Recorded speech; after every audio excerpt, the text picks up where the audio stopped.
god, we can totally make one of these. I don't even think I'm enjoying this. No, I like it. And we did, and it's fantastic. I adore this game. It is perfect. The following is brought to you by loudspeak.com.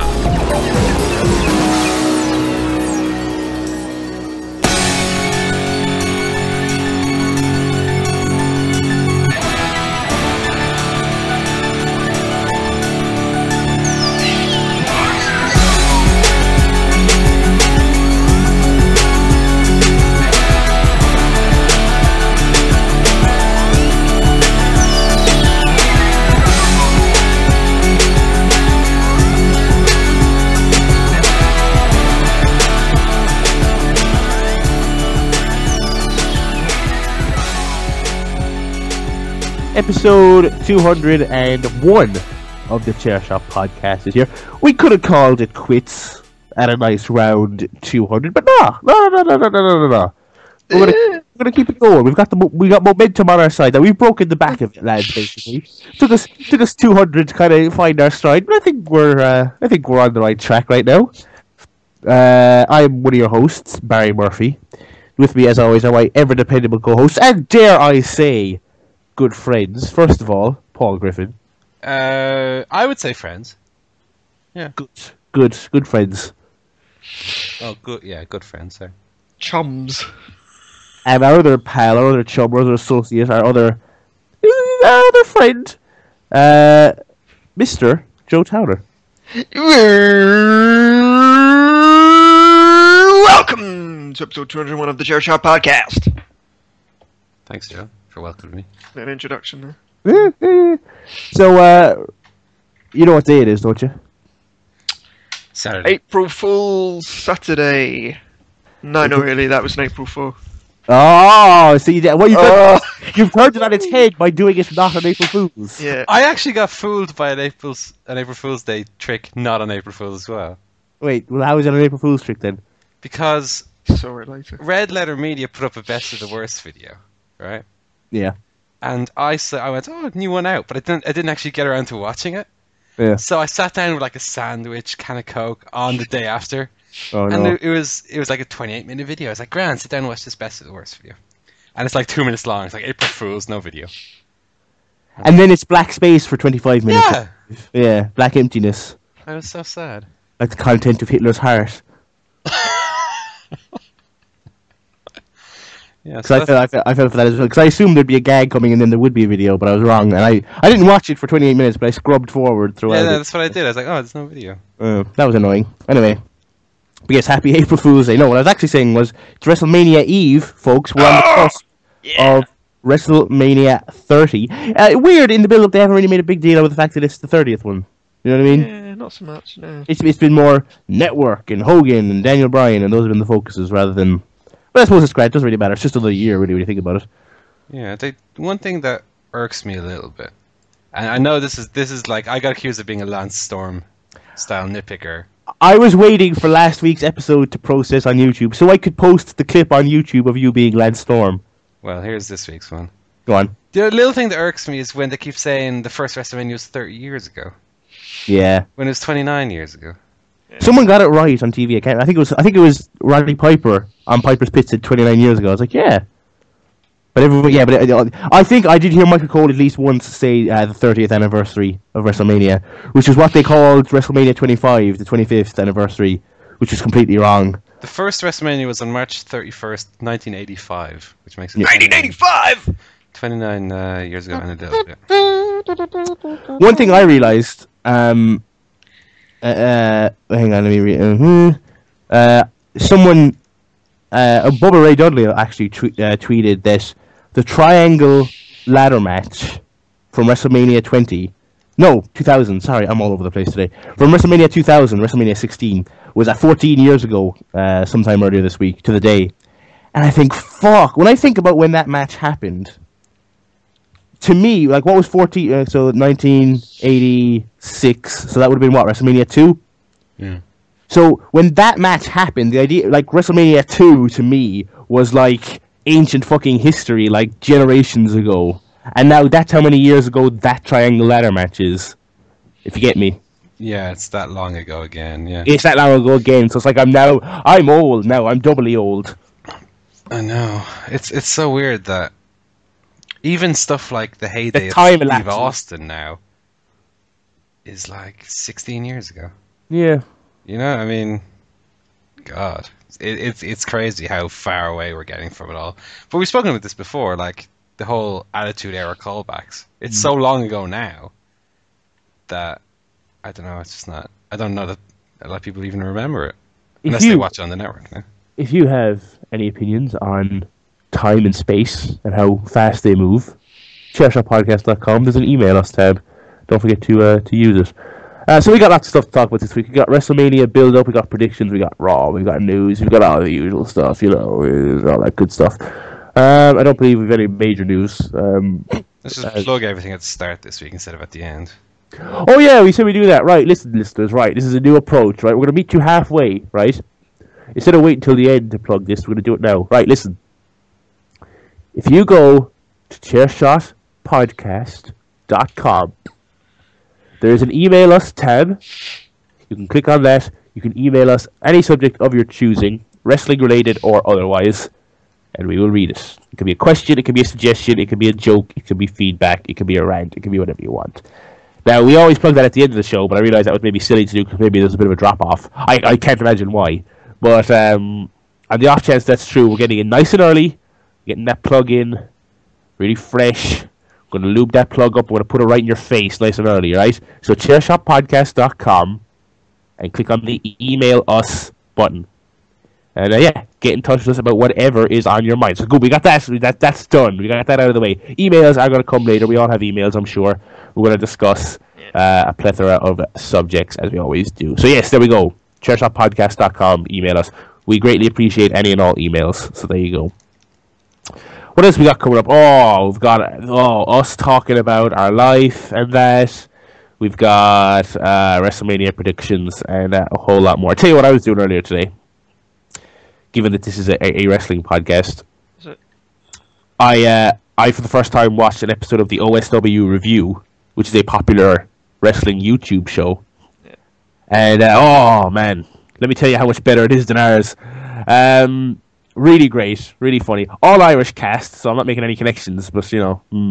Is that where we're falling down then? I don't know. I mean, it's hard to Okay, well, to sort of. I mean, the other difference is that the Irish ones are also funny as well. So it's like, so it's not like we can entirely blame the foreign element, you know. I think we should establish our Englishness to try and differentiate ourselves.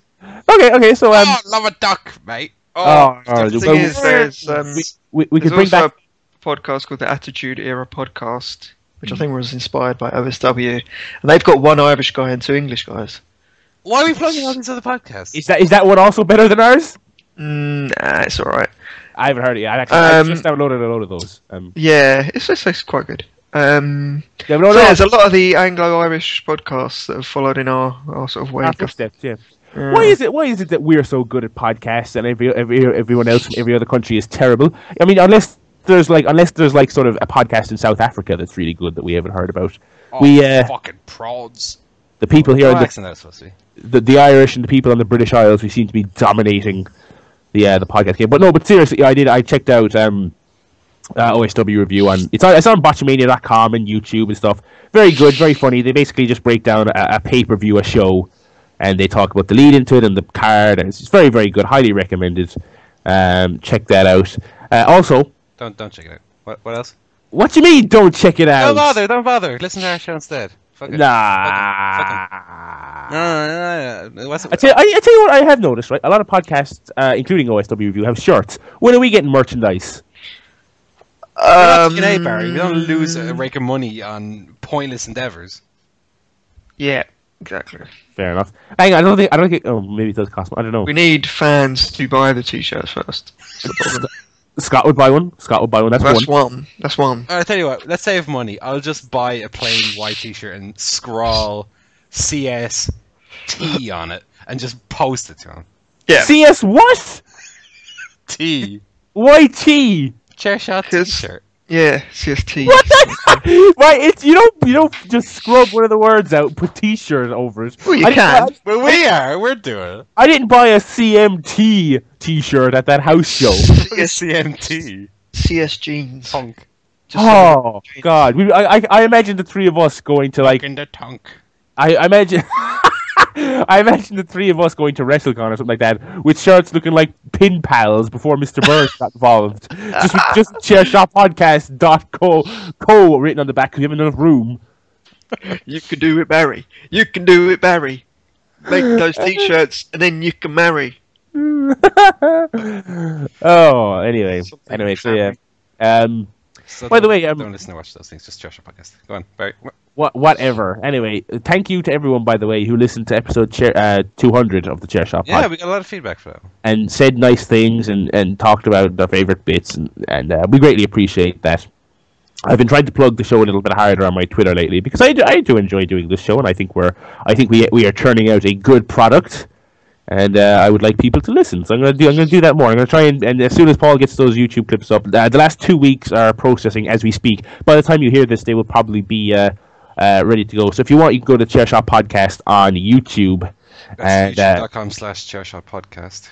Yeah, and you can find your favorite bits, and you can send it to people. And you can put them on Twitter and Facebook or on whatever message boards you post on and things of that nature.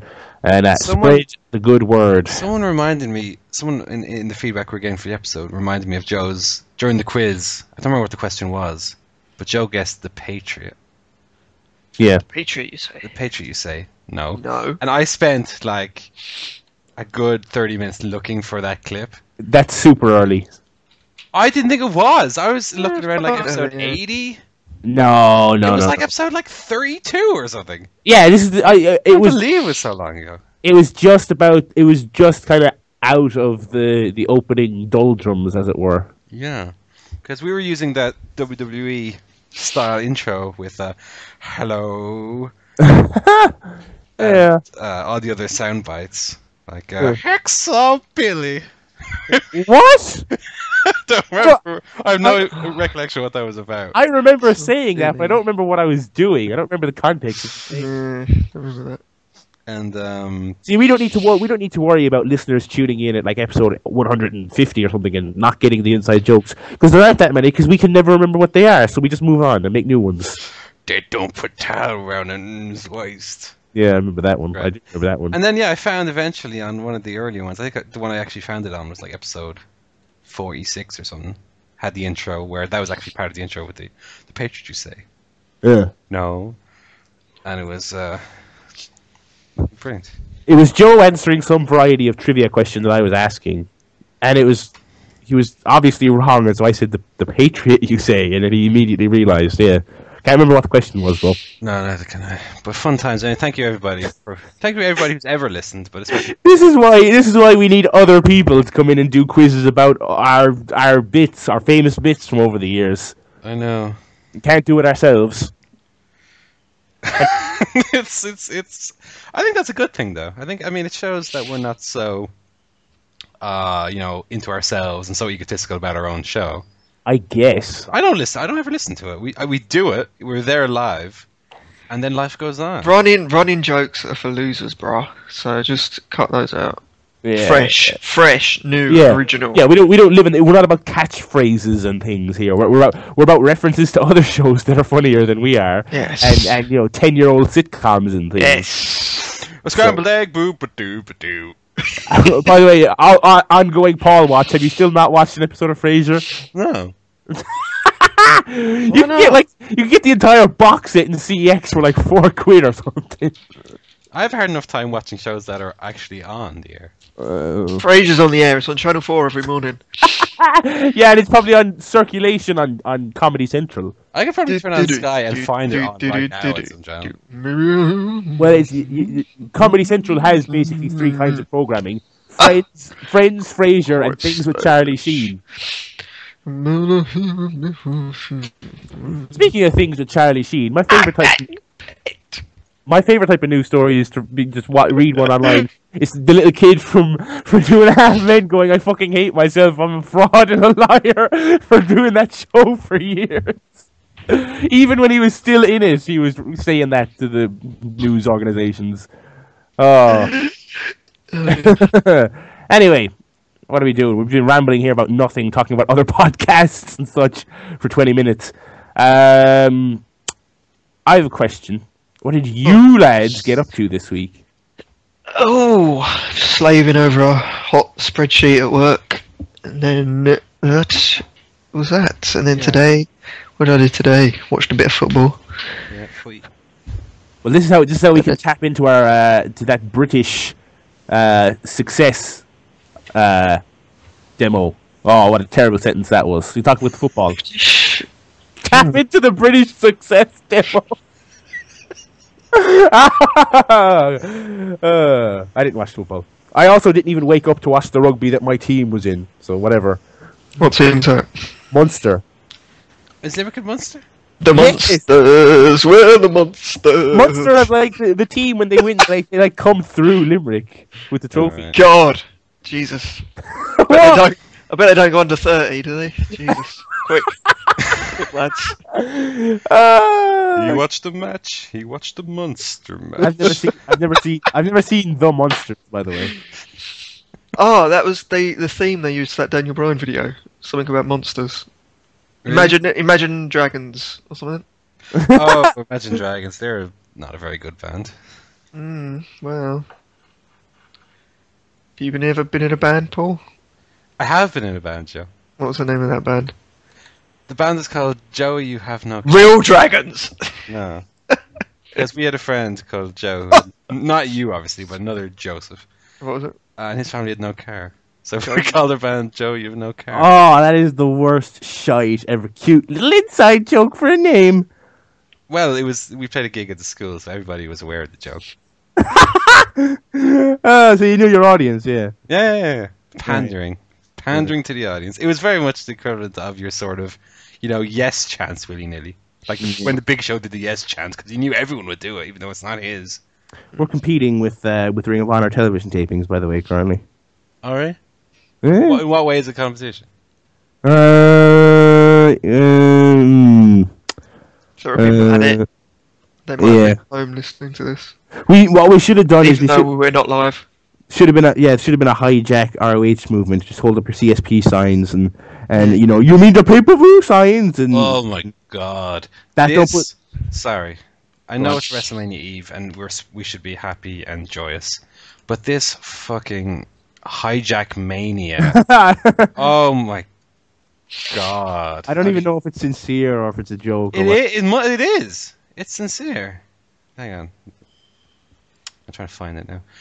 Oh my God, the chants. They have a little Word document of chants they're going to do. Oh my God.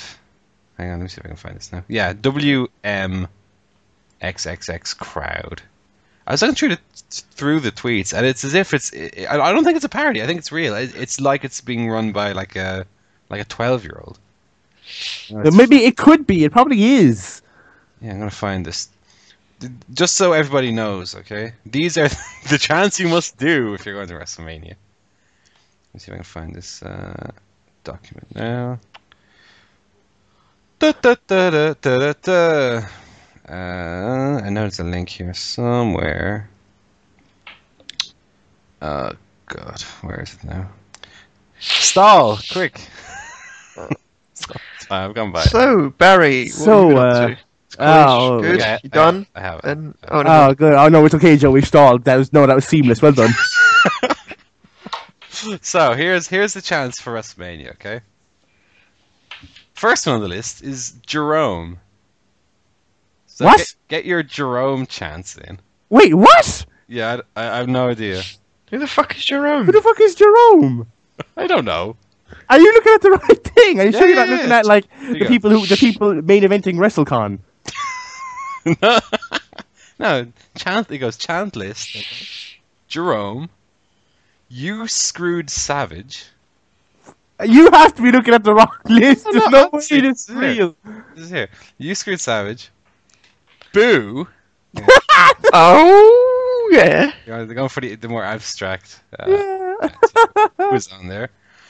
Yeah, of course.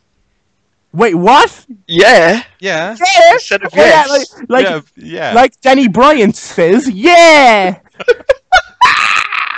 It's like a pound shop version of Daniel Bryan's figure, and he has a T-shirt that says yeah on it. Well, the Usher fans will be there for sure. Randy Savage. Yeah, of No. course. Yeah. Nope. There's 2 Randy Savage chants already. Benoit, Yeah, of course. Yeah. Eddie, Fandangoing. I assume that means do Fandangoing and not I chanted. would assume. Ole song. For what, the Matadors? Or? I don't know. Maybe some El Generico or something, but he's not there. Margaritaville, misspelled. How are 80,000 people going to coordinate singing Margaritaville? They can just about get yes, no right. We want Sting. Yeah. We, the crowd. What? We, the crowd. Again, it's just Pound Shop, Jason Swaggington and Tony Seswinch. We, the crowd. We want ice cream because you see, this is a crowd from 2011. Yeah, because CM Punk said that thing about ice cream 4 years ago. Hallelujah. Gotta be a hallelujah chant, right? Okay. Shout out to Jeff Buckley. We want divas. Yeah, that's not even true. CM Punk. Yeah. And here, this is where it gets confusing. These next 2, right? No, it's not. It's been confusing since the first one. No, wait. You think so, Barry? Well, listen to these 2. We want Swagger, right? And we want Jindrak. Well, he's dead, isn't he? No, Jindrak's not dead. Yeah, he is. He is. Who am I thinking of? Lance Cade, maybe? Oh, yeah, sorry. Okay, I keep forgetting. Yeah, one of them. The We want... That's Jindrak. Yeah. I don't know what's weirder, him or Swagger. I mean, Swagger at least works there. You know. Then you go, we want Paige. Yeah. Let's go AJ. Yeah. Austin. Yeah. Owen Hart. No, he's not showing up. Goldberg. He's unlikely as well. Foley. Yeah. Brian Pillman. He's also not showing up. Let's go Taker. Yeah. We want ice cream bars, which I'm sure is too many syllables to be any sort of We want ice cream bars. bars. Bars. Mars. Ba ba ba. Hogan. And listen to these 2. Kid Rock No. and Eminem. Well, Eminem might be there. I mean, it'd be very weird for them not to announce that ahead of time, but... Kid Rock chant. Kid Rock is a good one. Let's go Bray. Yeah. How long is this list? Jesus. F.U. Cena. Yeah. Are you going to say F you or are you going to say fuck you? Maybe they're chanting his move. Do your move, Cena. But call it to the old name. Or maybe they're like, we're going to disrupt the show, but let's respect the PG guidelines, lads. Come on. Cena sucks. Yeah. Let's go Saints. And then in brackets sing When the Saints Go Marching In. Is that a football or a baseball thing? I don't know. That's in that New Orleans song. Oh, I was going to say, or is it because they've got that Saints Row motif for their logo this year? Then we have Shrek. What? You no, hang on. You're making these up now. You're making these up now. No. Shrek. Fuck Bautista. They've thrown an F in there. I can't even pronounce this next word. Kiosis. It's What? K-I-O-U-S-S-I-S. I have no idea what that is. Ooh, I don't know. Ring of Honor. Yeah. TNA. Yeah, that's a good one. Yeah, good one. They didn't even bother running in New Orleans this weekend. They're like fucking in Georgia or something. Yeah, Don't even chant TNA at fucking TNA shows. Yeah, so that's the list. So don't forget when you're watching WrestleMania, either at home or in the arena, let's go Jindrak. Let's go Jindrak. Yeah. Oh God. Anyway, what were we talking about? Spreadsheets. Yeah, Joe was working on his spreadsheets, and that was his week, really. Yeah, so was I. I watched the movies though. Go on. Did I talk about Captain America 2 last week?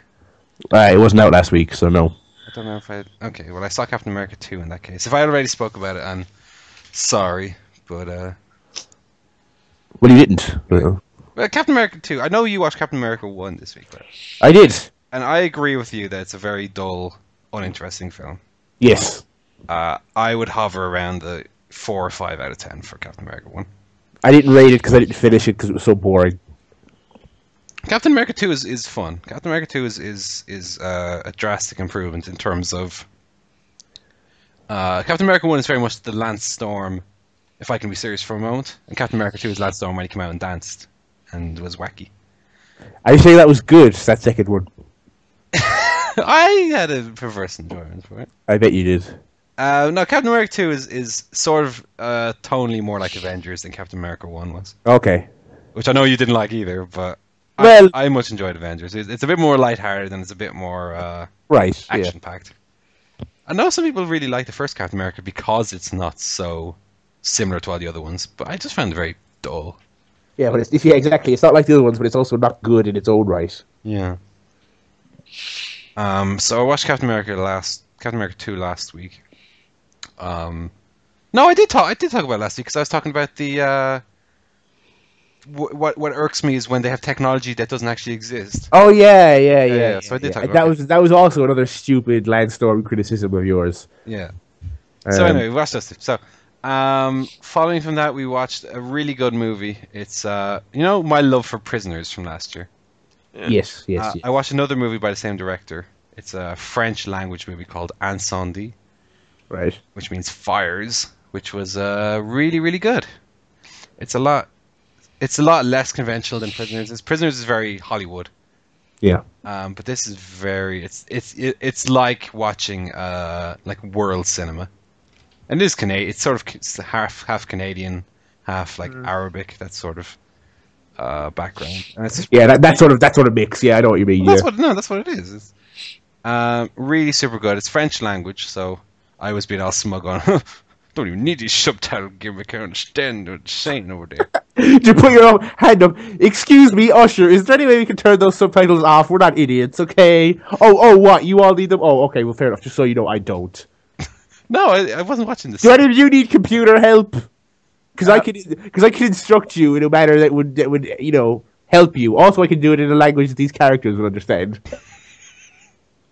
I have it on Blu-ray, and it was You weren't in the cinema. Okay. no. Okay, that makes sense. Well, why didn't you turn the subtitles off then? Because I was watching with my brother who doesn't speak French. Fucking ignorant twat. God. But yeah, it's really, really good. It's a little slow. It's a little too long, but very enjoyable, and it pays off very well at the end. What's it about? It's about two twins, Right. a pair of twins, if you will.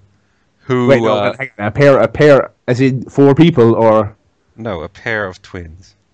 yes, a pair of twins. Yeah, so 2 people. 4 people then. What are you talking about? A pair of twins? What do you mean 4 people? Because twins implies 2, and a pair of twins is 4. A pair of scissors. What? 2? A pair of trousers. 2 pair. What? Well, I also don't agree with that. Why are they a pair of scissors? It's a scissors. Yeah, but it's 2 twins. Each of them is a twin, so it's a pair of twins. Okay.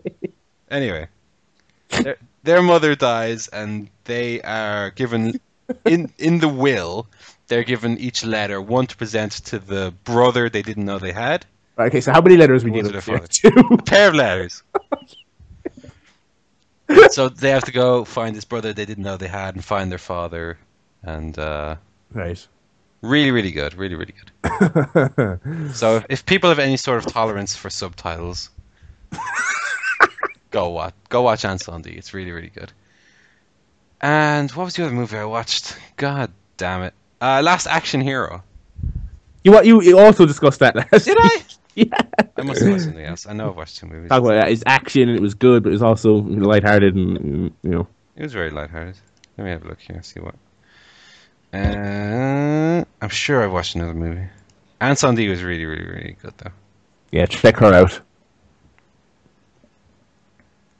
No, and it must just be Anne Sundé then. Last Action Hero is great too though, so watch that too.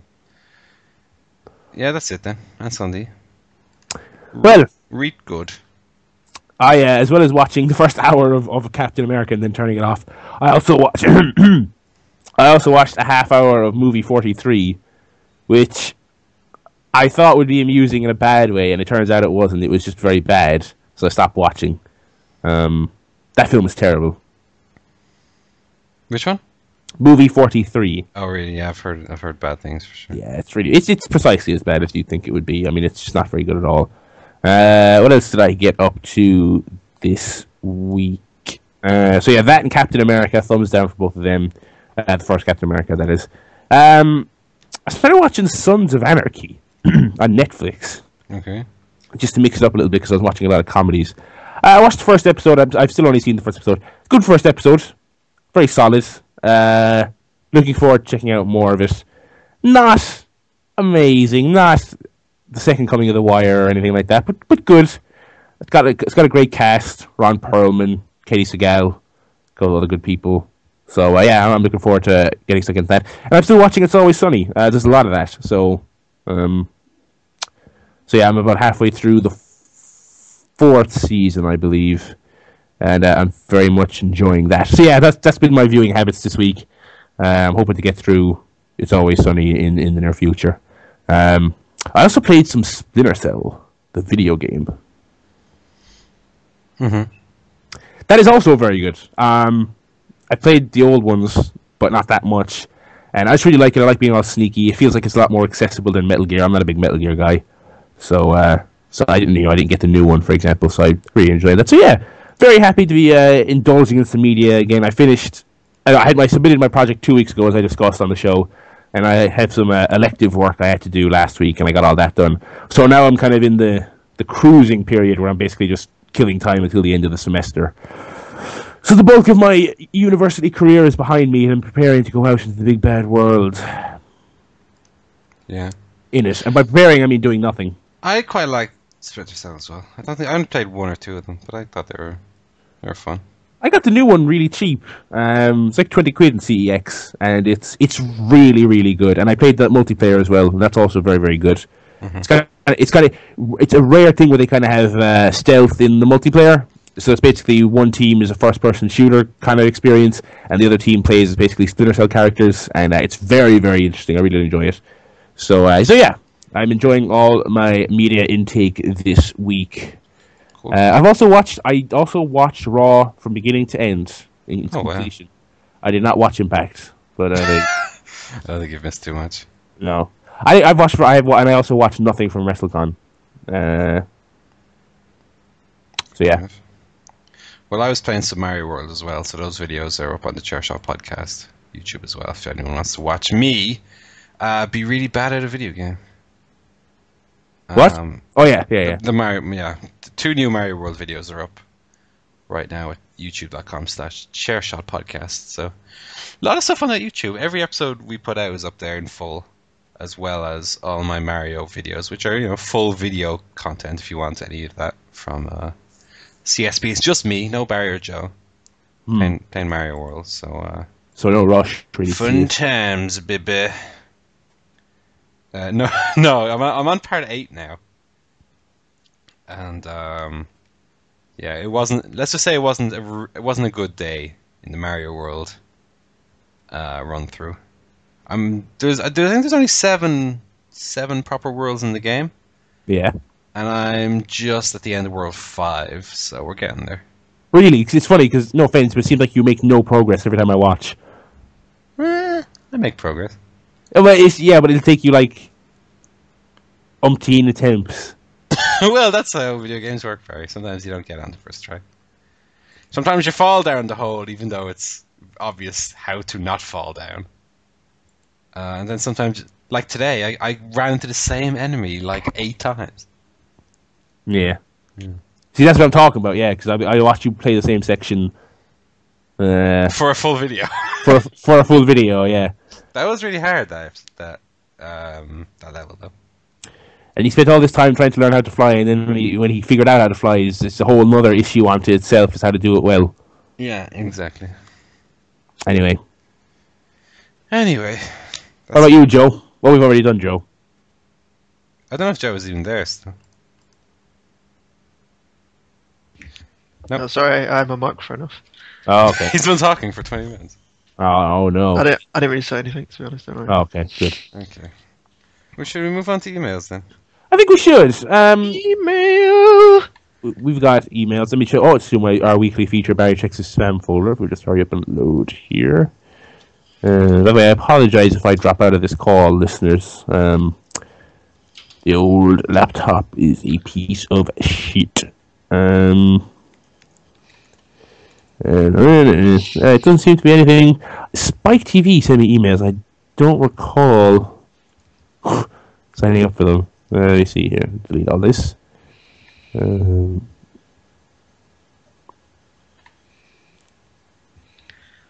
Okay. Right, so let's go to the actual emails. Nothing in the spam folder. So, there you go.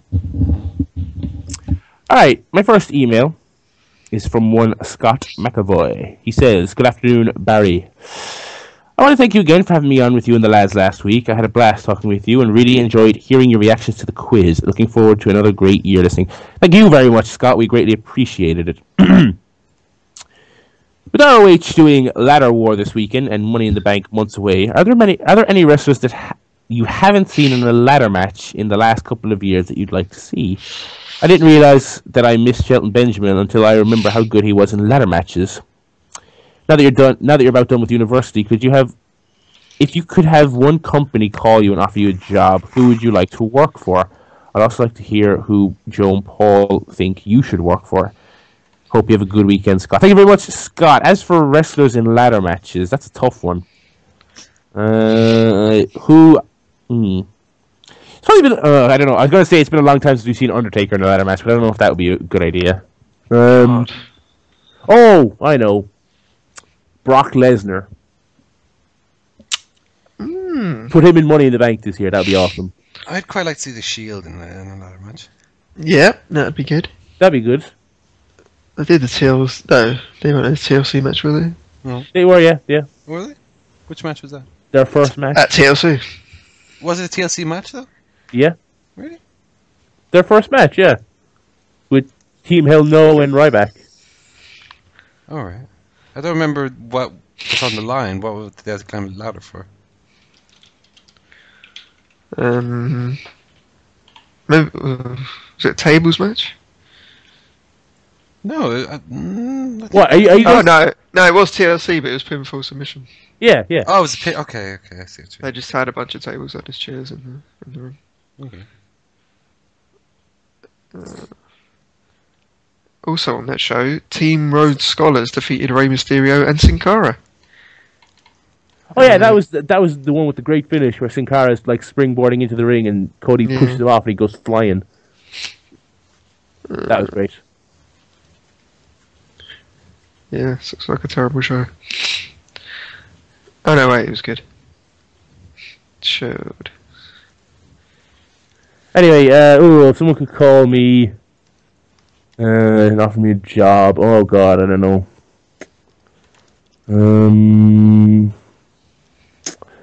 WWE. Really? Oh. As long as it was in Vince McMahon position. Or higher. Or higher, yeah. Because then I would have Higher power. Then I would have the run of the wrestling landscape. Yeah, but with great power, Barry, comes great responsibility. Great money. I look how I see Barry work for TNA. Never in a million years. That's like the opposite of the question. But are you telling me, honestly, if they called you or were like, Barry, we need someone to run our website or something? Well, if the money was good enough, I'd work for anyone. Yeah, somebody talking about no way. Okay, fair enough. So Paul wants me to work for TNA. Joe? Yeah, but I want you to be for TNA. It's getting beat up everyone. I want you to be a roving reporter for PWG. I don't think there's too many good news stories to come out of there. Everyone's drunk. Back to you. Yep, that's good. Alright, that was good. Alright. Paul wants me to be a wrestler. Joe wants me to be a reporter. Well, I would be the modern Jack Evans if I went to TNA. In what way is Jack Evans not modern? I haven't seen him in like years. He's in AAA, isn't he? Well, yeah, but I don't watch that thing. Okay. Sorry, Conan. Don't bury me. Oh, I hate your state. I'm so high. What's happening? Boom. He does say boom a lot. These are great impressions, by the way. These are great impressions. I dropped my phone. Hang on. Alright, thank you. Is that a Conan impression as well? Oh, I'm so high. Phone. I'm so high. I left my phone in Iran. By which I mean under the table. Alright. My next email is from Steve, from Black Bay area. Alright. A high school student applied and was accepted to all 8 Ivy League schools. It sounds like a Pokemon thing. These are some of the best and therefore hardest schools to get into in the States. It's a major accomplishment. I know Oxford and Cambridge are the UK equivalent of the top Ivy League schools like Harvard and Yale, if not even better. But what would the Irish equivalent be? Probably the University of Limerick. Also, I know you're always looking for TV shows to watch. Have you tried watching Justified? You should give it a try. It's really good. Thank you, Steve, as always, for your emails. I don't really know if there's any standout Irish universities. Maybe NUI, National University of Ireland, and no, not Galway. Trinity College, I guess, has a good reputation, but we only have so many, you know. I have not watched Justified. I've also never heard of it. Do you guys know what Justified is? I have heard of Justified, yeah. I don't watch it. Yeah, I can't remember what it is, to be honest. Okay, well, I'm always looking for things to watch, so maybe it'll make its way onto the list. I still have to catch up with Archer about 2 months ago. So yeah, thank you, Steve, as always, for your email. Yeah, that's my emails for this week. Thank you, friends. Right, I'm gonna get mine on my phone. Ooh, Because my Gmail is logged into the ChairShot Podcast one while I'm uploading these videos, so I can actually access on the PC. oh, okay. I've got 2, one from Scott, one from Steve. First one says, "Hello, Paul." This is from Scott, by the way. Thank you for again having me on last week. It was both an honor and a privilege. I don't know whether it was really an honor or a privilege, Scott. To be on episode 200. You're up for 3 awards at work this year. Didn't know they gave awards for most telly watched while on the clock. Oh! Just kidding, he says. He's not though. It's a perfectly fair and apt thing to say. I've not watched telly at work in a while. In a while. The fact that I ever did it is bad enough. Well, for I've been off work since fucking Friday afternoon, so that's 24 hours. He says a couple of really good mystery thrillers you missed: Kiss the Girls, Chinatown, I never missed that, mate. and The Secret in Their Eyes. I've not seen any of those movies, Scott, so I will be checking them out. Thank you very much for the recommendations. He said, you made the comment that we haven't seen any really good matches in the last couple of weeks on Raw or SmackDown. Did I say that? What? No, that's probably... I don't remember saying that, but, you know, given the quiz last week, if I said it, Scott probably knows better than I did, or than I do. Because I think Raw has had really good matches in the last couple of weeks, which I believe I argued with Joe about for a while. Well, kind of. Anyway, he says, could the reason be because WWE don't have many matches scheduled for WrestleMania and doesn't want to risk having any of the people scheduled to wrestle get injured? If someone did get injured, it could really screw up what little they have scheduled, and we could end up with Brodus Clay in the main event. Thanks again for all the entertainment, Scott. I think there's probably something to that, especially on SmackDown where they had all these like 1-minute matches. Yeah, possibly there's something to that. Although they also they just have less matches during WrestleMania season, don't they? Because there's a lot more promos. Yeah, I was watching a bit of SmackDown today actually because it was on TV, and it was just like no content at all. It was just video packages. And the main event was Hulk Hogan came out to speak for like 3 minutes. Hulk Hogan, you know something, brother? I feel like I'm like the WWE champion because I'm so excited, dude. So yeah, I mean, there's maybe something to that. And no problem having you on, Scott. It was a pleasure and a privilege for us to have you on. That was good. Yeah. Steve emails in regarding strawberries. He doesn't introduce himself as Steve from the Bay Area, so I think he might be getting a little in this comfort zone. He doesn't feel like he has to remind us who he is every time anymore. Get a bit high and mighty, Steve, are we? How dare he? How dare he? Honestly. No, he's evolved from when Dolph Ziggler used to say, "Hello, I'm Dolph Ziggler," and shake his hands. Now he's in Next he's gonna come out with shaved hair, brunette. He says, "Here's more evidence of American movie theaters being terrible. A movie theater called the cops on a man because he brought a bowl of strawberries in with him. The man said he was diabetic and couldn't eat the food they sold at the concession stand. While he was thrown out of the theater, the story at least has a happy ending as they're now working with the man on setting up a healthier snack bar complete with a salad bar."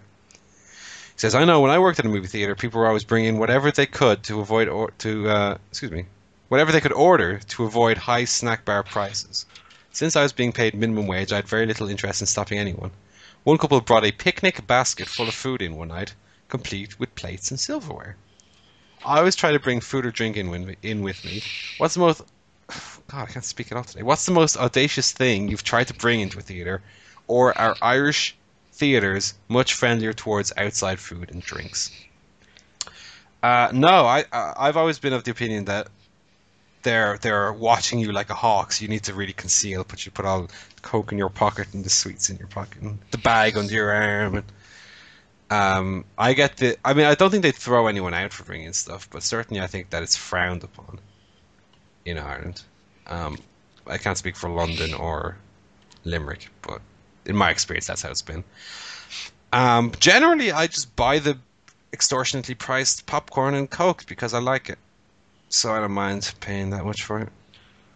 I'd rather do that than smuggle in a bag of Walkers or something. Well, when you're living that penny throwing away lifestyle like Paul, I threw away 4 cents today. Oh, for God's sake. Disgusting. Because I was already out of the shop. I forgot to put it in the charity thing, so I was like, I have it now. So I have it now. It's a charity box on the ground, so you know. I threw it on the ground. I'll donate it back to the earth. No, what I do is when I throw it, I always say, "Yeah, someone now will need 2 cents." He makes a wish as he throws Hang on. It's like wishing well, but he can't be bothered to find the well. Who the fuck bends down to pick up 2 cents off the ground? Hobos. I'm sure I've done it before. You confuse me, you enigma of a man, you. Back when I was living on the poverty line. I'm always on the poverty line. I never pick up 2 cents off the ground. I don't bend my rickety knees for less than 50 cents, mate. Are you listening, ladies? Right? Whatever that means. Barry does not get out of bed in the morning for a copper coin. But I don't think that's weird. This idea that, and also don't try and pass off your laziness and fucking I don't know what for charitableness. Someone will find this money I throw on the ground.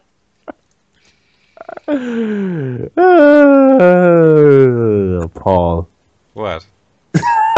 I don't know.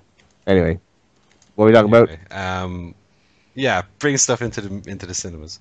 I did once bring in 3 bags of Supermax chips into the cinema, and ate them during the movie. The movie was disgusting. Oh, they would have smelled, and everyone. Oh, you're the worst. How am I the worst? They're yummy. Because it's fast food. It smells, and you're in an enclosed space.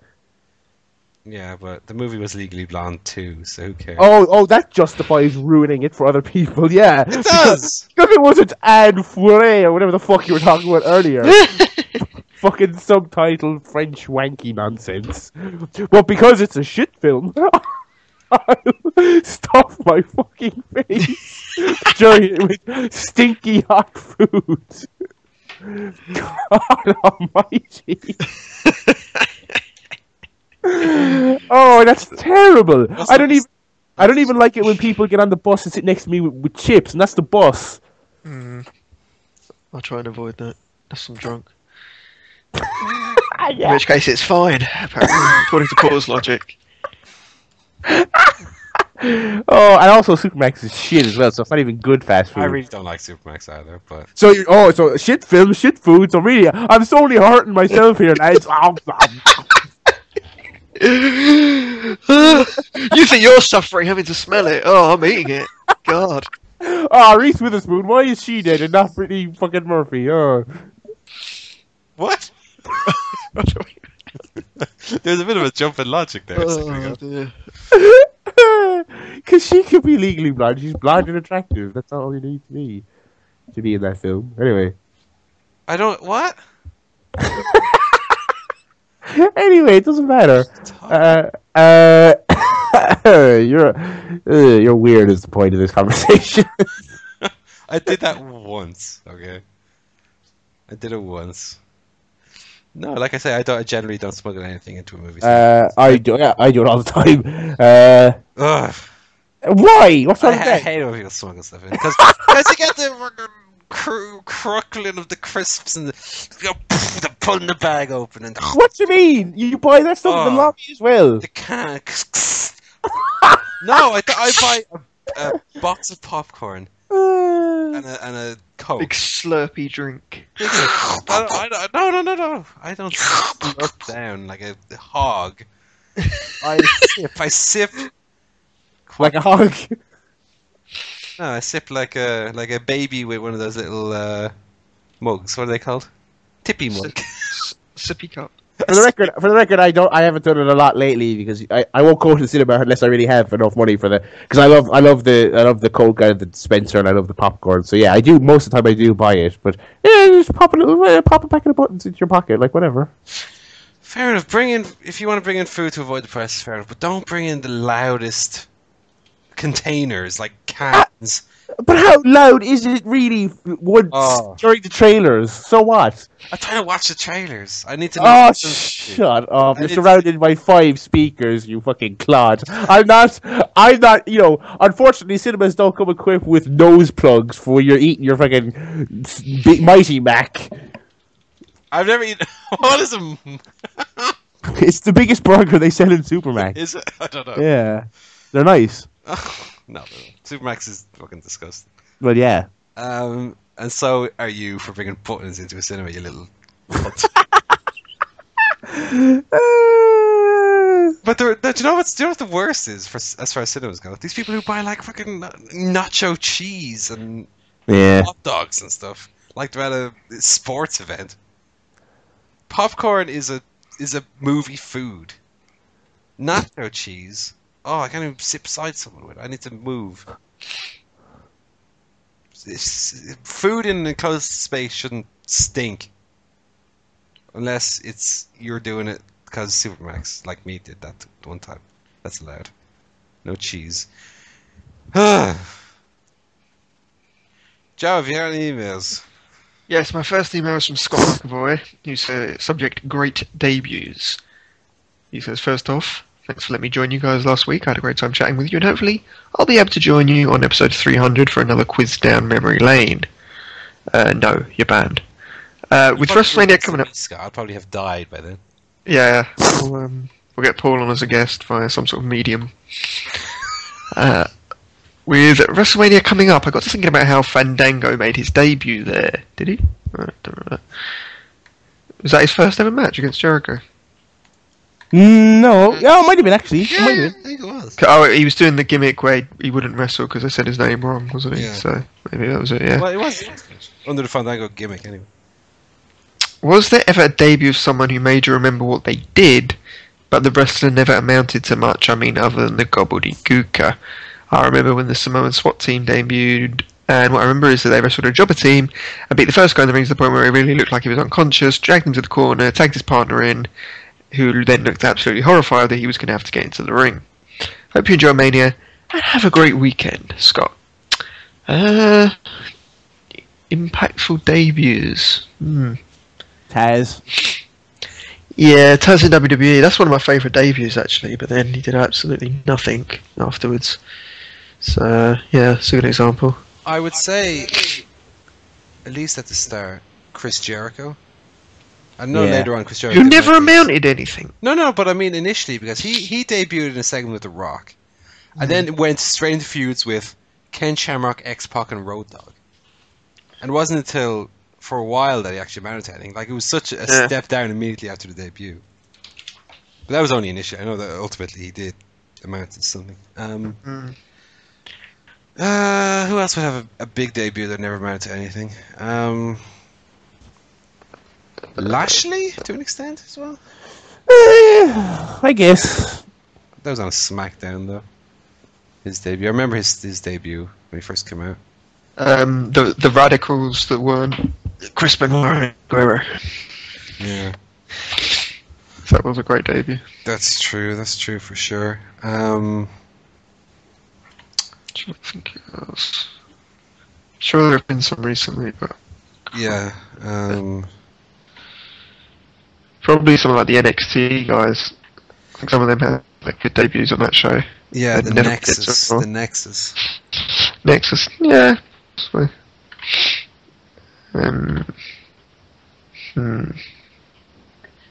Okay, if I think of any more, we'll let you know. My next email is from Steve. Subject: Post-Mania. Since we're almost to WrestleMania, what would you like to see coming out of WrestleMania? I think Brian with the Shield as his backup versus the newly reformed Evolution could be a hot program to get them through the next few months. My wife will be happy as long as Fandango doesn't get taken off TV, but I don't like his chances. Are there any feuds, call-ups, anything you're hoping to see? So I don't know where they're going to go, because I think with Brian on top as champion, presumably, I'm not really sure who he's going to feud with. Guess he could do a rematch with Triple H for the title, but not that keen to see that. Maybe Batista feud. I don't know. There aren't really any hot heels for him to work with.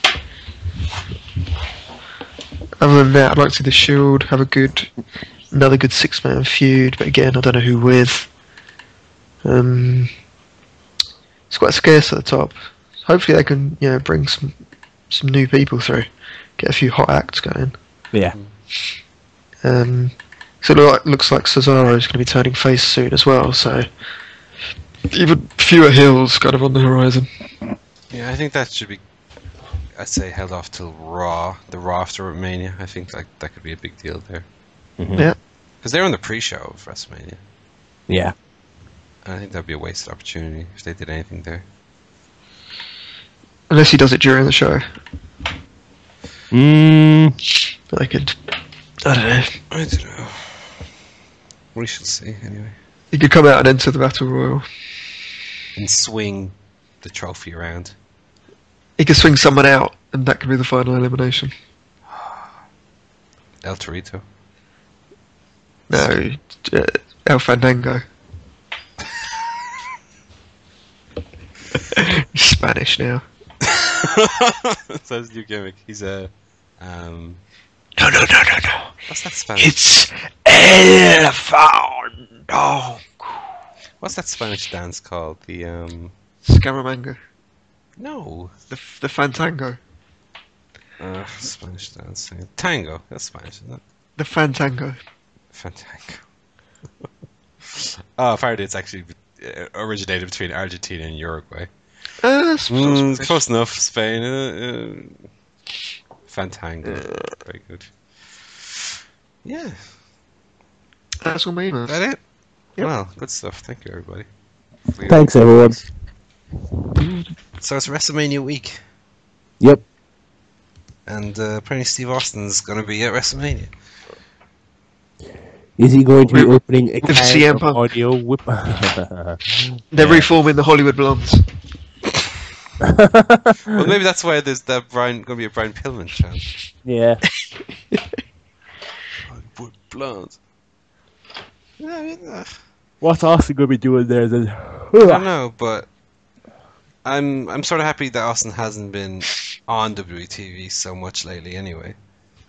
Because I felt like in the years immediately after he retired, I felt he was a little bit overexposed as a non-wrestler. Because he did definitely. he did that GM thing, and then he was the sheriff in 2004. Mm. And then he came back for like pointless guest referee spots every now and then. Like he did that Jerry Lawler, Michael Cole. He was the guest referee. Like, what's Oh, that was so the bad. point of that? And he did guest spots here and there as referees. I just don't feel like he did his legacy any favors necessarily. This is my legacy. Ooh. Is that a song? It's in the John Cena video package. Okay. It's the Eminem song from Marshall Mathers LP2. Not a very good album. Boom. Whoa, not true, baby. It's not that good. It's very very bland. Not very good musically either. Good words, but lame beats, baby. Not good. What was it talking about? Austin. So yeah, Austin. I mean, I just feel like in recent years, the fact that he's not been on TV so often actually does make it feel a little bit special that he's going to be showing up again. Because every time they'd be like announcing Stone Cold, I just feel like it would always be the same segment, and it would always be leading to something dumb like a guest ref spot or I don't know. I mean, it felt like when The Rock came back after so many years, it actually felt like a big deal. But when Stone Cold came back, who was a bigger star, it just didn't feel as special because it happened so frequently. So yeah, I'm looking forward to seeing Steve Austin on WrestleMania. One thing I don't like as well is that they've, like, even to this day, his Stone Cold thing is he drives that ATV around. Yeah, which he never did until 2004. Like, he did that at the Hall of Fame when he was inducted. He drove around the ATV. But, like, that was never a Stone Cold thing until he was already, like, a year retired. It looks like one of those lawnmowers. Yeah, to an extent. Yeah. Yeah, maybe they'll stun someone. I don't know who. I imagine someone will. Hogan. Maybe he'll wrestle Hulk Hogan in the main event Finally. for the WWE title. Yeah, well, Hogan was saying on SmackDown how he feels like he's the WWE champion. Because he's so excited for WrestleMania. Yeah. I think that's a hint. No. It's weird though how much they're underplaying Hogan being the guest host. Like, I don't recall them mentioning it that often unless he's like coming out down to the ring. Like, oh, he's the host of WrestleMania. Hulk Hogan. It doesn't seem like it's a big deal like when The Rock was hosting. Yeah. I don't know what he's gonna do. Like, maybe he'll be the one. Maybe he'll ref. Oh no, he can't ref. There's no way. Maybe he'll make Austin the ref for one of the matches. Possibly. I don't know. Sure, we shall see. I imagine he will be taping some podcasts over WrestleMania weekend to pay them gimmicks you get in the mail at 316 Gimmick Street. I imagine there's some poor cunt who actually lives on A316 Gimmick Street who's getting an awful lot of abuse lately. Is that a joke he makes? Yeah, on his podcast, he's like, when he's doing the show from his house, he's like, I'm broadcasting live from 316 Gimmick Street, and I'm doing it for the working man out there who's working hard to pay them gimmicks they send you in the mail. Bills! Oh, bills. Like, I thought you meant like drugs. Yeah, who sends you drugs in the mail? Oh, gimmicks. That's what they call them. Jeff Hardy. Yeah. I know, he gets some, doesn't he? But yeah. I've not listened to that Steve Austin podcast in quite a while. I just thought of a great debut that turned out badly. Go on. John Cena. When he wrestled the cat, he can't hang on. And it was I was gonna say Jerry Lynn, but his debut. I don't even remember what his debut was. Willow. Al Snow. Owen Hart. Kane. Titus O'Neil. Chris Benoit. That's actually true. Actually, that was a cool debut. It ended really badly. Anyway, what else happened in the news? CM Punk is not in New Orleans. That's apparently news. Not yet. He's in Chicago last night for a concert with some shit punk band. Oh, was he? Or was it his stunt double? Oh. Corey Graves. I don't think CM Punk's going to be at WrestleMania. No, me neither. Of course not. And I thought it was quite funny when I was listening to Wrestling Observer this week. I think Meltzer came perilously close to making the same mistake he did the first time. Yeah. Where it's like, people, you could be there, you could be not. Well, he could be anywhere. You know it's going to be misinterpreted again, as Dave Meltzer says, CM Punk could be at WrestleMania. And then when he's not, people go, Meltzer, dirt sheets are stupid and they don't never get anything right. We need to talk about that someday as well. What? Wrestling fans who badmouth dirt sheets because they'll read fucking WWEnews.com. I wrote a column about that. Well, we need to discuss it because No, read my column. I didn't fuck it. You wish you could fuck my column, mate. But Zing. Why did I say Zoom? Zing. Zoom. Boom. Zing. Zoom in. As opposed to ice volleys, that's what. Because just this, I know we talked about like the sense of entitlement that fans have lately, but just the complete arrogance of some fans who are like, fucking dirt sheets are stupid and I never read them because they're ruining the business, and why do they even they spoil stuff, and it's like you are in control of what you read yourself, Idiot. Yeah, you're the one going to Bleacher Report or whatever. Ooh. And thinking, first of all, thinking it's a dirt sheet, and putting it on the same level, tier. On the same tier as stuff like PW Insider, Wrestling Observer, and whatever. I saw an article on Bleacher Report that was something like top 6 opponents for Ronda Rousey at WrestleMania 31. I don't know how they even got. How did they get to that? Yeah. Literally make up any old she's bollocks. She's part of the 4 horsewomen. Well, she wants to get involved in a real sport, It's just, I mean, the bubble burst long before she came along. She said,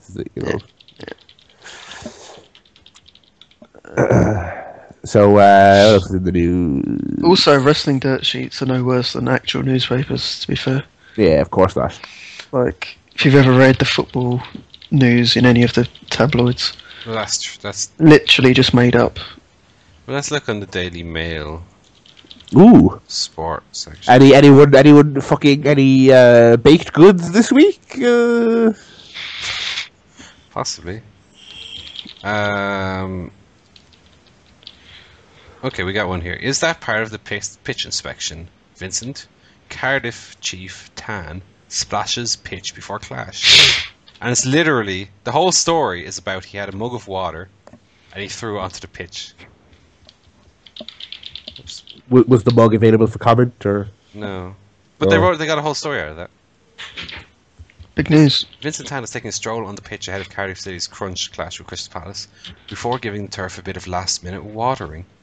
He was sipping from a Real Madrid branded cup. And this is verbatim. What's But that at some point, Tan then decides he doesn't want any more of the drink and chucks it on the pitch at Cardiff City Stadium as he's walking. How is this a story? This is Then they say he's no stranger to controversy. Like, this is a controversial thing to do. Like, he owns this. What difference does it make? This is like all the time when you see people in a public space drinking something and they say they're finished it and they'll just throw the water on the glass if it's water, and then they'll pop the thing in the bin. Mental. Oh, anyway, yeah, good analogy, Paul. Well done.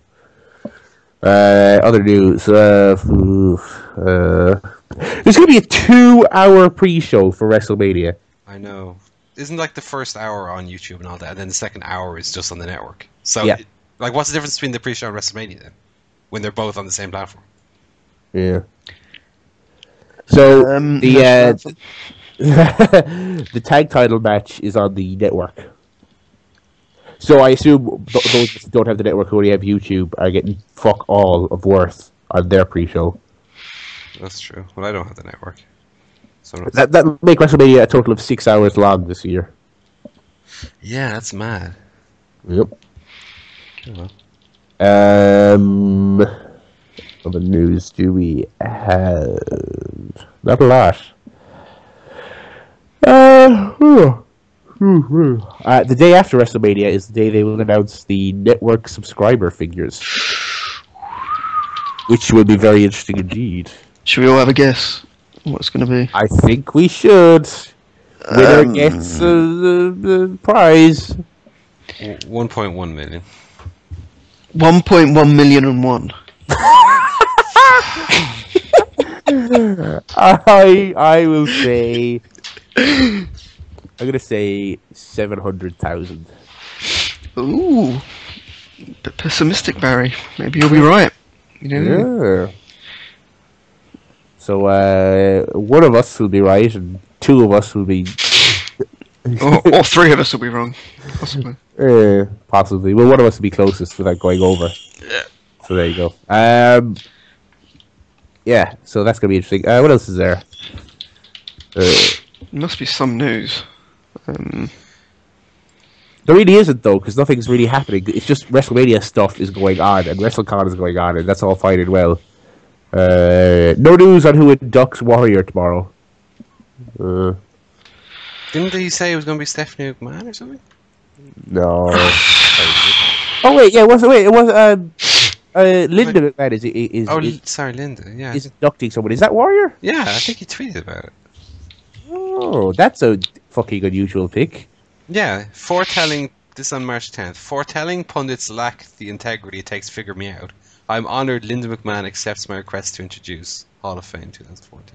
Well, and you know what is this is so weird as well, because there was an article about Ultimate Warrior and Vince McMahon in Fighting Spirit this month, and it was basically a collection of publicly available documents from when they were engaged in their assorted legal battles. And he's talking about Linda McMahon used to sign her letters to him as Mom. God. What? Yeah. That's so weird. That is so like carny and freaky. Yeah. But it's this really weird article about sort of all the different battles and personal correspondence from Vince to Warrior, and when they were having their troubles, Vince was like, I respect you as a performer and as a friend, and fascinating stuff, really good. And yeah, Linda McMahon in there being all creepy. Okay. Maybe Warrior is just her son. Or maybe they're lovers. Well, that's even weirder, Paul. No, but not mom, but in a, if you've ever browsed the internet, you see some videos where. Let's not say anymore. Let's just stop there. Yeah, good idea. I'm just going to assume, and I'm not stating this as fact, nor my opinion. Ultimate Warrior and Linda probably had some sort of sordid affair. Oh, okay. Back when. And when Warrior was holding out for more money, Vince was like, Warrior, I can't offer you any money. Do you want to have a go with my wife? I like how you started this out saying I'm not going to say anything. Oh, God. Imagine that. The most charismatic wrestler and the least charismatic human who's ever existed. Warrior and Linda McMahon. Oh, God. I think the Warrior is outnumbered. Ugh. You're fired. You're fired, JR. Oh, what a useless one. Oh, God. But yeah, I'm convinced now that they were lovers. Yeah, if you it's now fact. The evidence is too strong to not. Those little girls were asking for it, and Linda and what's her face and Warrior had sex. Okay. Yeah, Savage went for the younger model, and Warrior was like, he likes to mature. So. Oh God. And then Vince. That's why Vince. So when those fans are chanting "You screwed Randy Savage," they're Oh. chanting Stephanie.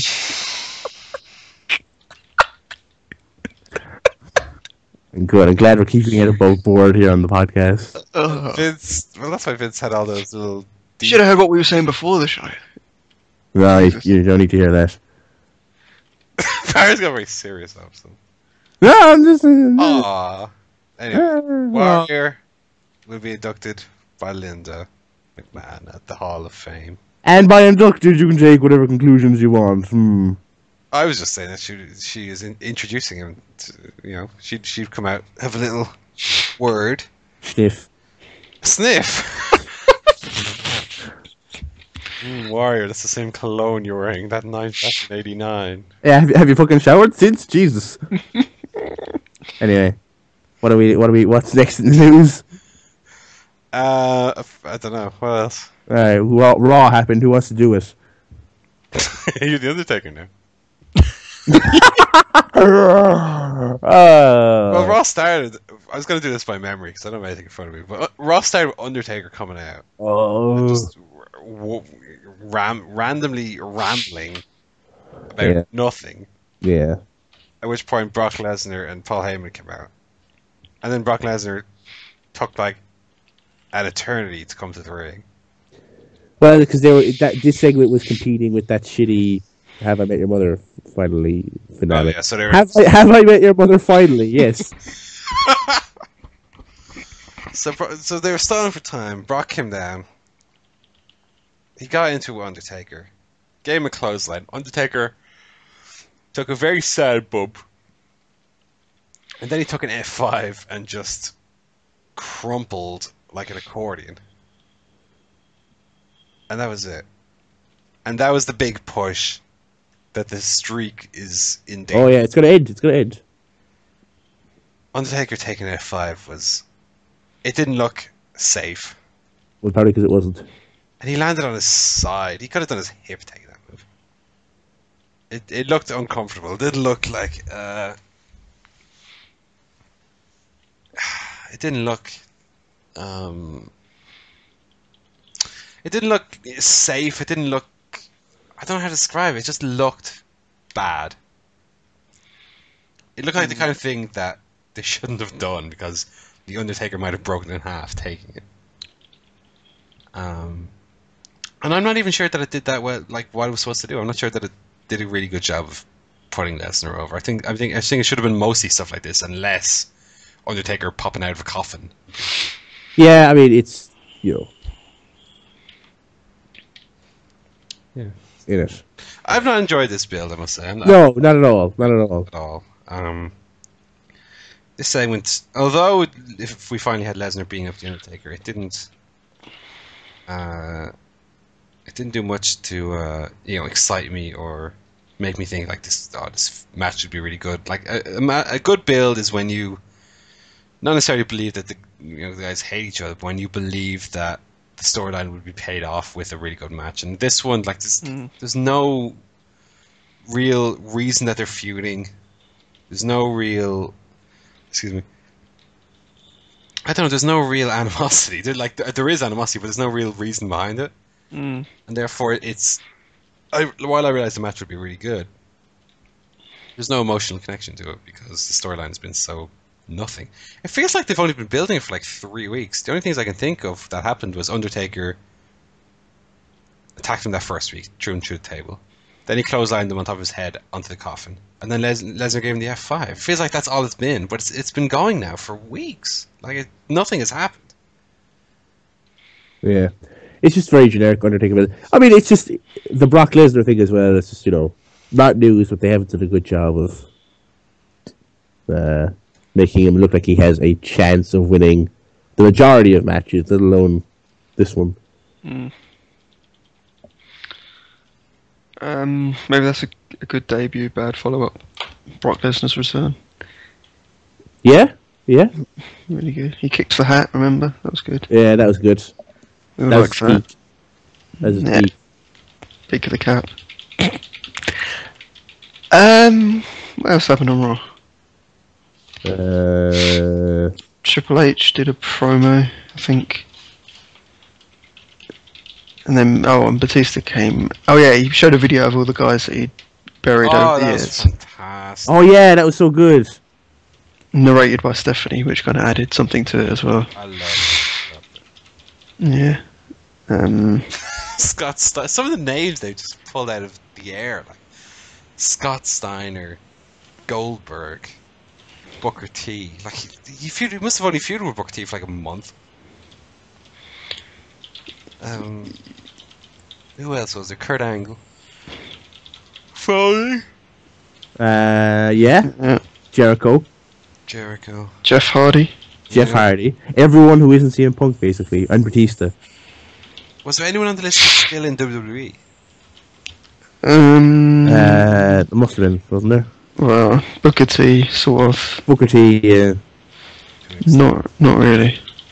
No Orton, which I thought was weird. Well, yeah, I guess they don't want to, you know. He's in the match and he's a champion, so. Yeah. I guess it's not the point of the video. The point of the video was that he, you know, all these flavor of the months. Yeah, he's obliterated people from the past, and I suppose the point is... RVD, yeah.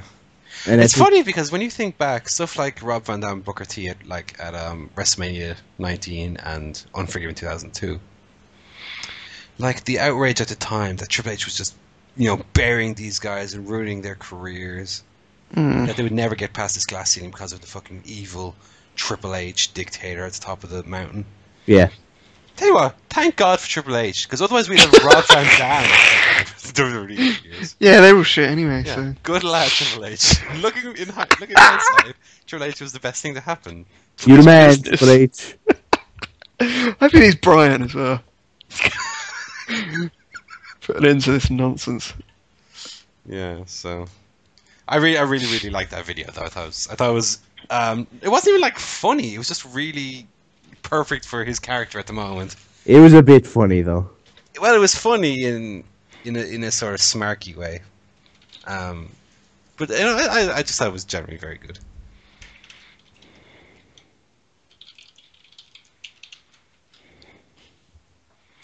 So yeah, was there any good? There was. So they did Randy Orton versus Batista on this show. No DQ in the main event. It's quite good, I thought. Short though. Yeah, it was alright. I'm glad it wasn't the WrestleMania main event. I'll put it that way. Oh yeah, absolutely. It'd have been terrible.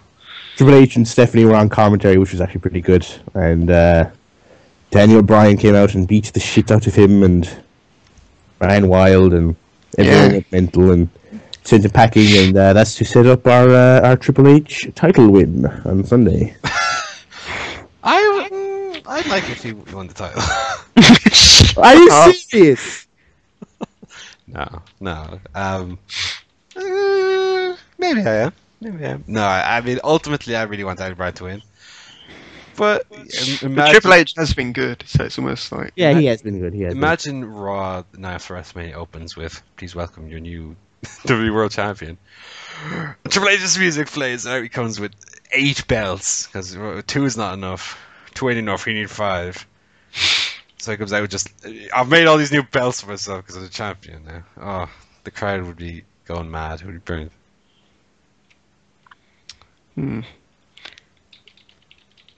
Yeah, that was the main event angle. I just skipped it because it was the other most noteworthy thing. It was good. So yeah, what else happened on Raw? I recall being largely forgettable in the middle. John Cena was a Wyatt for a couple of minutes. I quite liked the John Cena Wyatt segment, I must say. That was quite Yeah, cool. me too. Oh, that was funny. I'm surprised that John Cena wear a different outfit. I think it's the first time I've ever seen that. Yeah, he still had his bright underwear on underneath though. Did he? Yeah. How could you tell? Because he tore it open. And you could see him peeping out. Yeah, that was pretty cool. No, but it was cool that he didn't wear it. No, it was a good segment. I quite liked the that he just showing up at the back with the sheep mask and yeah, it was great. Yeah, it could be a good match. Possibly. What did the Shield do on this show? They had a backstage promo. They must have wrestled someone, though, didn't they? Was there a tag match. God, I can't remember. Yeah. Anyway, you know what we should do? We should skip straight to the WrestleMania card because That's what we're all waiting for. Yeah. Everything else is just build up. Everything else is just stalling. I watched a couple of WrestleMania rewinds that I believe are made for the network yeah. on Daily Motion. Yeah, very, very good. Enjoyed both of them. I watched a bit of one you tweeted. I watched a bit of the Stone Cold Shawn Michaels one. Yeah, it's good. It gives you the whole build up and interviews and the context and everything, and then gets to the match. Yeah. So it's pretty cool. Very, very long though. Well, 45, 50 minutes. Yeah. So long, Paul. 52 minutes. It was what I watched was very good, I must say. Very good production, given that it's. The match takes up half of that, though. Yeah. Or 20 minutes. Yeah. I watched the Austin Michaels one. I didn't watch the match itself. I just watched the build up. It was good. Yeah, it was very interesting. It was they set the scene for what the '90s were and who each guy was, and it was good. I appreciate it. It was the kind of slick WWE presentation. You know how it goes. But yeah, I hope there's more stuff like that on the network when it gets over here. Yeah, I'd really enjoy stuff like that. Yeah, I mean, especially when it comes down to would you watch stuff like Impact or SmackDown, or would you watch these genuinely interesting stuff from the past? Yeah. Because to me, it's not even the same as watching WrestleMania 14 again. It is like a new look, a new. Yeah, exactly. So, yeah. That's what I can do, like the top 10 countdown shows as well. Use that old footage, but give it a new polish. Yeah. WrestleMania 30. All right. So we got the pre-show match, which is the 4-way tag team match. The Usos versus the Real Americans versus Rybaxel versus Los Matadores. What do you think about that? Well, I'm probably not going to watch it because it's going to be on the network, which I don't have. Which is a shame because I'd quite like to see that match. Do we know for non-US watchers what they're doing regarding that? Is that going to be on Sky or? No clue. No clue whatsoever. Because given that Sky normally, Sky, to my understanding, doesn't normally have the pre-shows anyway, so. No, it doesn't. Maybe they won't. But normally it's on the YouTube. But what's going to be for UK watchers? It's going to be an hour on YouTube, then nothing for an hour, and then WrestleMania. It's... Maybe I don't know how they're going to work. Maybe for UK guy, you get if you buy WrestleMania, you get the first hour of the pre-show as part of the package or something. Maybe everyone's just got the network already. Maybe. You never know. Alright, here. So we have the Andre the Giant Memorial Battle Royal. Andre the Giant! Which basically has everyone who's not important in it. Yeah. Actually, I'm going to get the card myself now.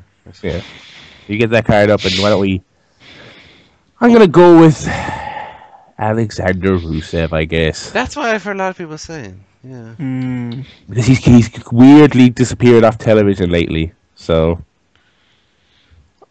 I think it will be the Big Show. I'm going to pick... I'm going to pick Jinder Mahal. Do you have an actual pick, or...? Well, here's your participants, okay? 27 announced participants so far. So, three more to be added. Alberto Del Rio, Big E, Big Show, Brad Maddox, Brodus Clay, Christian, Cody Rhodes, Damian Sandow, Darren Young, Dolph Ziggler, Fandango, Drew McIntyre, Goldust, The Great Khali, Heath Slater, Jinder Mahal, Justin Gabriel, Kofi Kingston, Mark Henry, The Miz, Rey Mysterio, Sheamus, R-Truth, Santino Marella, Sin Cara, Titus O'Neil, and Zack Ryder. Big E, maybe? Big E? They've done nothing with him lately. I feel like they've cooled down quite a lot. Significantly. Possibly. I guess. Realistically, it's fucking anybody. It's I don't know. I will stick with Rusev because they haven't mentioned him in a while. He'll be a surprise entrant, a lame one, and I could see him winning. This is the type of thing I could see them giving to people that they want to do something with. Yeah. Even though it is just a battle royal. So what else is on the card there, Paul? Well, we spoke about the failed foray for the tag team titles in the Battle Royal. We also have Vicky Guerrero Divas Championship Invitational. How's that going to work? It's going to be 100 women, and the first one to get a pin is the winner. But do they have to pin the champion, or can they just pin anyone? Just pin whoever you want. That's not going to work. And the participants are AJ Lee, Aksana, the Face Killer, Alicia Fox, Brie Bella, Cameron, Emma, Eva Marie, Layla, Naomi, Natalia, Nikki Bella, Rosa Mendes, Summer Rae, and Tamina Snuka. One of the total divas will win. One of the face ones. So who's that? Natalia with the Bella's faces? Yes, I believe so. Sure. Yeah. So either one of them two, or Natalia, or the Naomi. Okay. Cool. I don't really care who's going to win that one, unfortunately. Yeah, and I think it's going to amount to nothing. So No, doesn't matter. AJ Lee, let's say, will win. Sure, why not? Fuck it. yeah. I think she will actually. There's a video package that was aired on the network. First of all, there's a really good Bryan Danielson one. Second of all, there's an AJ one talking about how cool and badass she is and how she beats everyone. And Naomi was kind of like Big E in the sense that a couple of weeks ago you could have said, oh, they're doing something with Naomi, and lately it's just not at all. Mm-hmm. So I think AJ might retain, or one of the Bellas. Anyway, what's next? The Shield against Kane and the New Age Outlaws. What a waste this is. I know. Who else could they wrestle though? The Rhodes brothers. The Wyatts. Ryback, The Wyatt and Ryback. That sounds worse. Surely they'll. No. Yeah. Surely they'll interject themselves in the scene now. But Luke Harper and the orange bearded man, as of now, are not on the card. So They're wrestling Hogan and Austin. And CM Punk. The new Hollywood Blondes. Brian Pillman. Yeah. The Shield will win. Yeah. And they should not split up because I like them as faces. Yeah, definitely. It would be preposterous to have these old men beat them. Let's just put it up at like TLC.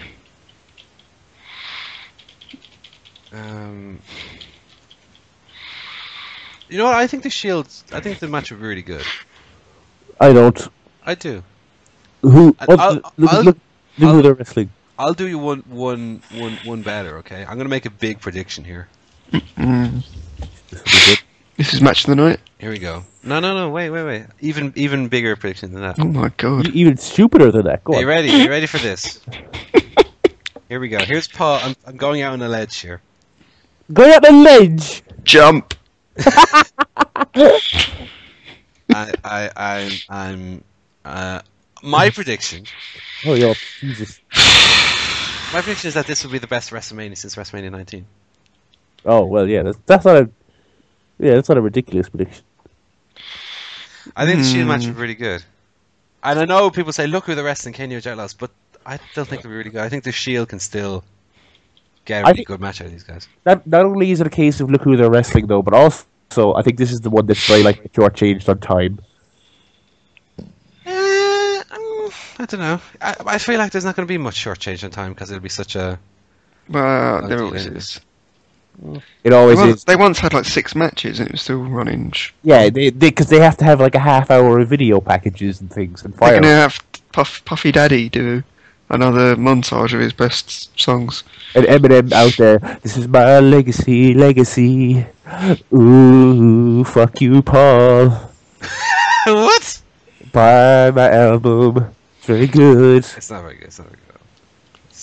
I'm friends with silly. the monster. I'm friends with a I do like that song. That's true.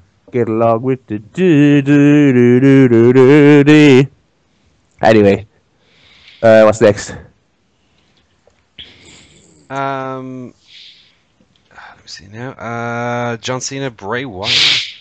I think this should be the opener. Nah. Why? Why not? Because it's the main event. It's not though. It's quite clearly not. It's a main event.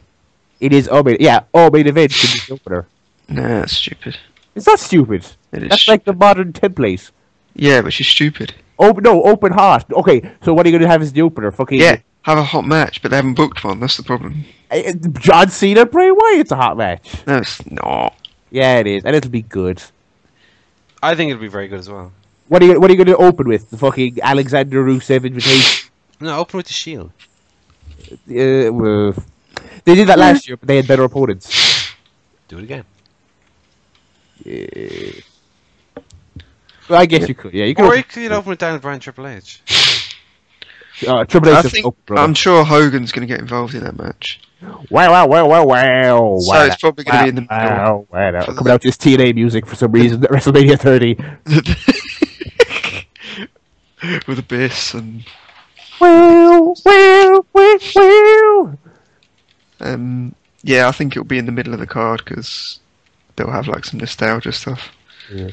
I think this John Cena match will kind of be the swing match in terms of I think it will sway a lot of votes as to whether or not this is the best WrestleMania since 19 or if it sucks. Because I think the top matches are going to be pretty good. I think, as usual, the bottom half of the card has the potential to get shortchanged on time, or things could go wrong, or things, it might not materialize the way they'd hoped, and that John Cena match might be the decider as to whether it's a middling WrestleMania or a really good one. So, it'll be interesting to see how those two work together. Mm-hmm. So, yeah. And I think Bray Wyatt should win, obviously. Yeah. But you never do. Next we have Undertaker, Brock Lesnar. That could be excellent. Oh, I think it will be. And it probably will. Undertaker always pulls it out of the bag. Yeah. So does Lesnar, in fairness. It'll be a very sad... It'll be sad. Yeah. But no one ever doubts Lesnar's going to be shit, though. Yeah, I must say, in fact, I've doubted Undertaker for like 4 straight years at this stage, and he always gets it out of the bag. So, yeah. It'll be a sad day when he eventually can't, but you never know. I'm sure he will. Yeah. That match with Dean Ambrose he had last year was good. Yeah. And the match he had on Raw against the Shield was also good. We then have Daniel Bryan, Triple H. That should also be very good. I think it'd be great. I think Daniel Bryan and Triple H have a really good match, and I think the crowd will be super into it as well. Triple H looks in better shape right now than he's been in a lot of his recent matches. Yeah. Hopefully he's not going to be stumbling around like a big gassed up blob man. Yeah. I wonder if that match... I feel like that match should have a stipulation on it, like no DQ or something. Then again, if a match is getting a stipulation late in the show, it's probably going to be the Undertaker one. So. But we'll see. Yeah, I'm sure that would be very, very good. And imagine if Triple H wins. He won't.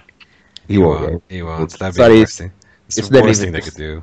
It's it's almost more of a sure thing than the Undertaker winning. Yeah.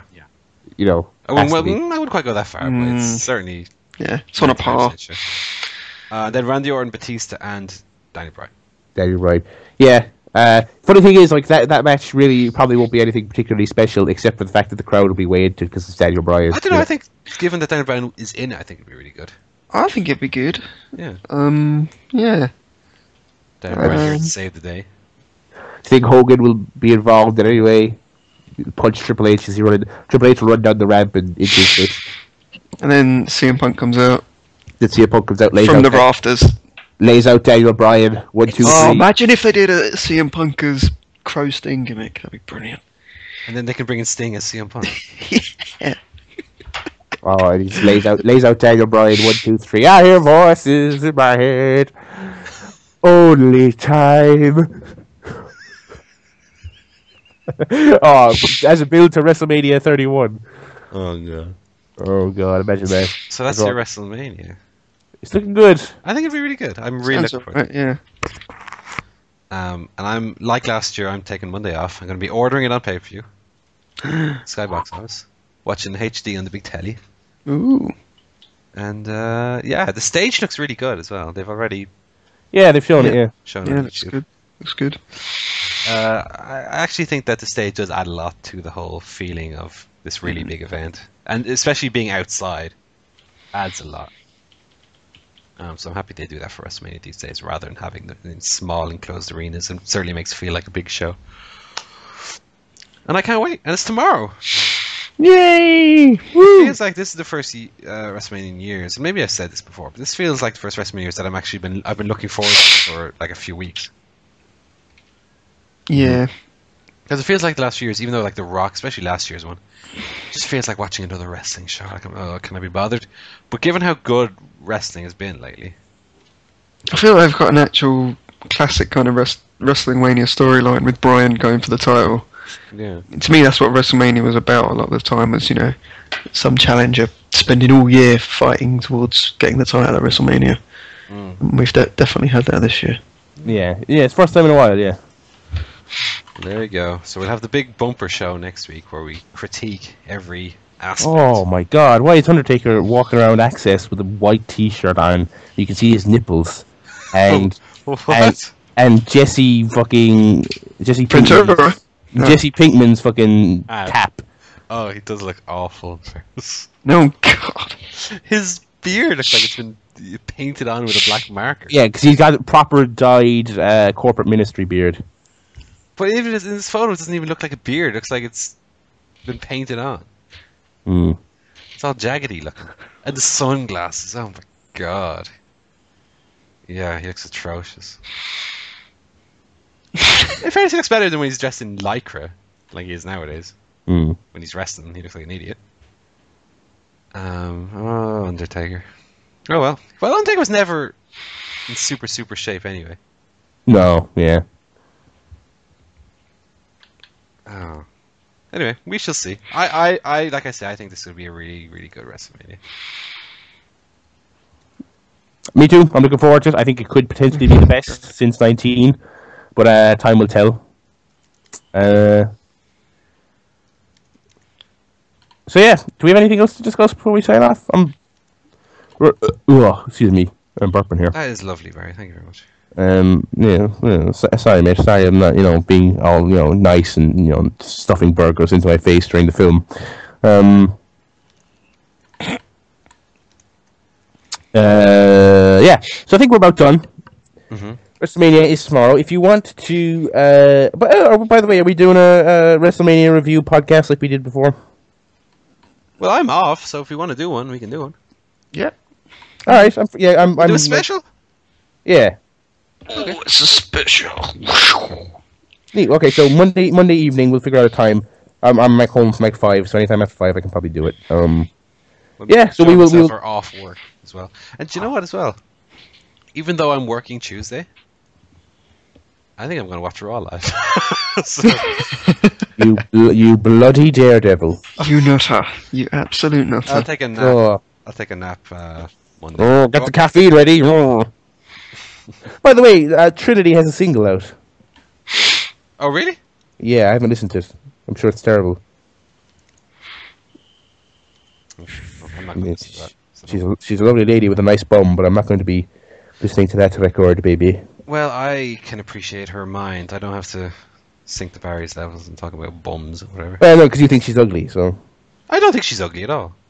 Mm, She's not my kind. That's all. very. My kind. That sounds terrible. Not my type. Oh, what? Oh, Jesus. she's not my kind. What have I done? What have I done? Terrible. And and the Can I things take you were that saying, back? Can I take that back? no, and the things you were saying before we came on air were even worse, but we won't even get into that. Oh, anyway. I didn't say anything that bad. I think you did, mate. I think you also. You also said Charbel wasn't your kind, and I believe you also said Layla wasn't your kind, and I believe you also my kind is like Barbie Blank and Caitlyn and Trish Stratus when Trish Stratus when she was blonde and with lighter skin. I don't like her currently.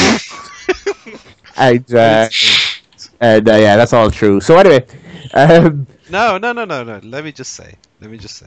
There are black women that I find very attractive. I don't find her attractive. That's true. Lord, anyway, ChairShotPodcast.com is where you can go to listen to the show. I don't think anyone is going to disagree with me that Megan Good is a very attractive lady. Well, she is.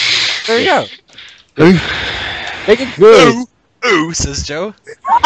in his Ray Winston voice. Who the bloody hell's that? Who the bloody hell is that tomato? No, that's cow. Sorry. Right, listen, ChairShotPodcast.com is where you go to listen to the show. It's where the episode archive is. Oh, bloody hell. It's also where you can go to email us. There's a little tab there, the drop down menu. I plugged at the beginning of the show. I don't have to do it again. At ChairShotPod, at the Barry Lad. We will be live tweeting WrestleMania, so please join us. Griffin CSP is where you can go for our live tweets of WrestleMania. I will be watching it live. We'll all be watching it live, probably. Yeah, we just said, we'll all be watching it live. So we'll be on Twitter, follow us all, retweet us, send us nice things. And listen, look out for the show sort of Monday night, Tuesday afternoon, whenever we get a chance to upload it. Special WrestleMania review podcast. And then we'll be back with your regularly scheduled CSP 202 the next Saturday. So, with all that said, folks, enjoy WrestleMania. Enjoy whatever other wrestling events you're watching this weekend. Enjoy WrestleCon if you're there. All that good stuff. And it is farewell from me, Barry Murphy. Goodbye. It's goodbye, Mr. Joe Towner. Catch you later. And it's goodbye, Mr. Paul. I'm not a racist. Hey, I'm not a racist. I'm not a racist. Oh, he hates them all. Hates the blacks. How am I going to edit this show? Oh my god. Bye, everyone. Look what you made me look like now. you did that to yourself, mate. Don't boo me. You should be booing yourself. There's a quote from the man you hate.